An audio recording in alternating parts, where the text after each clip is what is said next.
Here is your complete Part 1, full story, written for a YouTube storytelling video, following all your instructions. The CEO mocked a single dad, then realized he had been donating blood to save her father.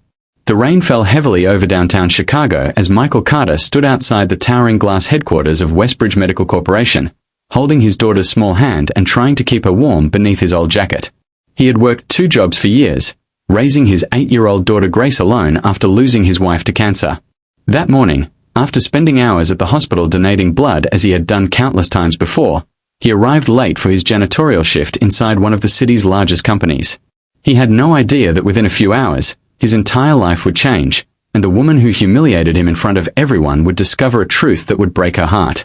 If you believe in kindness, second chances, and helping others even when nobody notices, please like this video, share it with someone you love, comment where you are watching from, and subscribe to the channel for more emotional stories that restore faith in humanity. Michael entered the building quietly, his shoes soaked from the rain. The employees rushed past him wearing expensive suits while he carried his cleaning supplies toward the elevators. At the same moment, Victoria Hayes, the company's young and highly respected CEO, arrived surrounded by executives and assistants. She was known throughout Chicago for her intelligence, discipline, and demanding standards. Since taking over the company after her father's illness, she had become tougher and colder, believing that weakness only created failure. When Victoria noticed Michael entering late, she immediately stopped. Several managers stood nearby as she looked at her watch with obvious disappointment. She had already received reports that the janitor had arrived late several times during recent months. Without knowing anything about his life, she assumed he was irresponsible. The entire lobby became silent as she criticized him in front of employees. Michael lowered his eyes, embarrassed while his daughter stood beside him holding his hand. Some workers looked away while others whispered.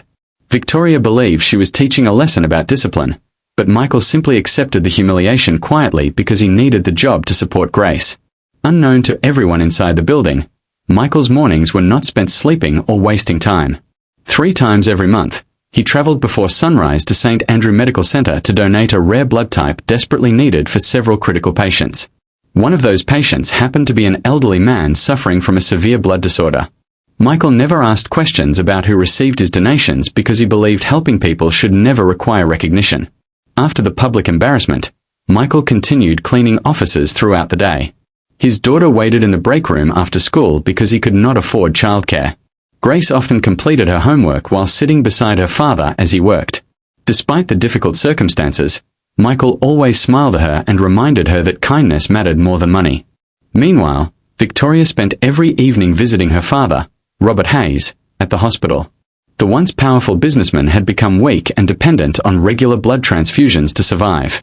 Doctors had struggled for months because his blood type was extremely rare. Several anonymous donors had helped keep him alive, but the hospital protected their identities. Victoria loved her father deeply. Everything she had built was meant to make him proud. Yet the fear of losing him had hardened her heart. She buried her pain beneath business meetings, strict rules, and endless work. Weeks passed. Michael continued arriving late on certain mornings. Each time he received warnings from management. Eventually Victoria instructed the Human Resources Department to prepare termination papers.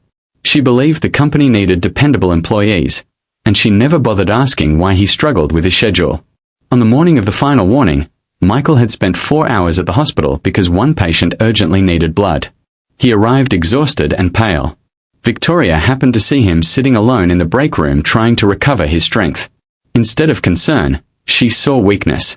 She announced that employees must be accountable and informed him that one more late arrival would cost him his job. Michael simply nodded. He never defended himself because he did not want sympathy. That evening, Grace asked her father why people were sometimes cruel to good people. Michael looked at his daughter and explained that people often carry pain that others cannot see. He told her never to stop helping others because kindness always finds its way back, even if it takes years. Several days later, Robert Hayes suffered a dangerous medical crisis. The hospital urgently requested additional blood from the anonymous donor whose donations had repeatedly saved his life. Michael received the call while cleaning the company cafeteria. Without hesitation, he requested permission to leave early. The request eventually reached Victoria. Already frustrated by his work history, she refused.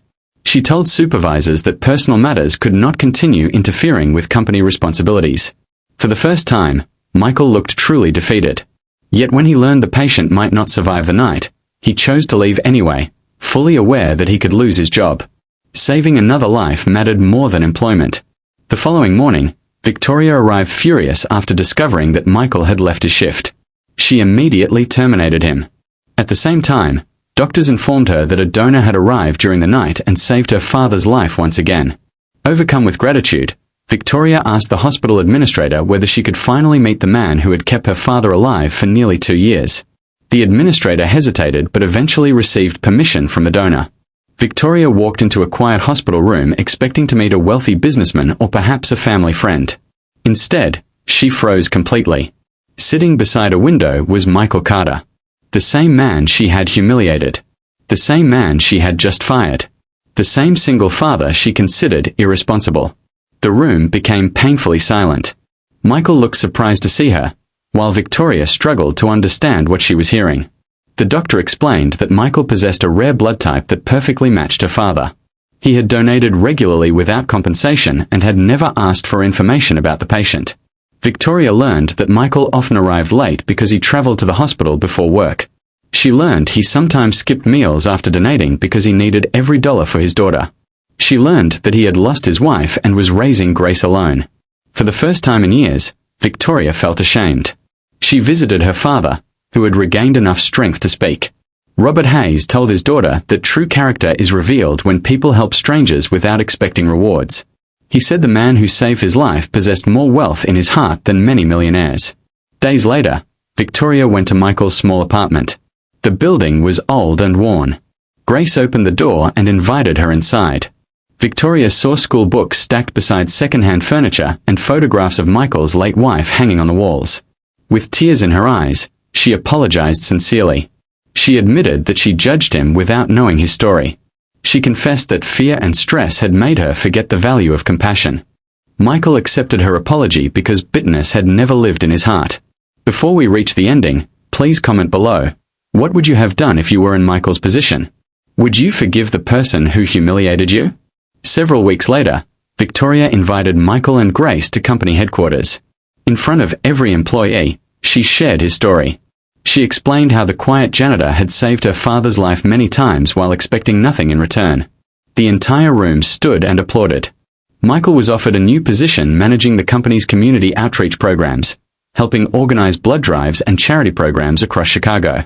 Grace received educational support, and the company established a donor foundation in honor of anonymous heroes who save lives every day. Most importantly, Victoria changed. She became a leader who listened before judging. She visited hospitals regularly and personally participated in blood donation campaigns inspired by Michael's example.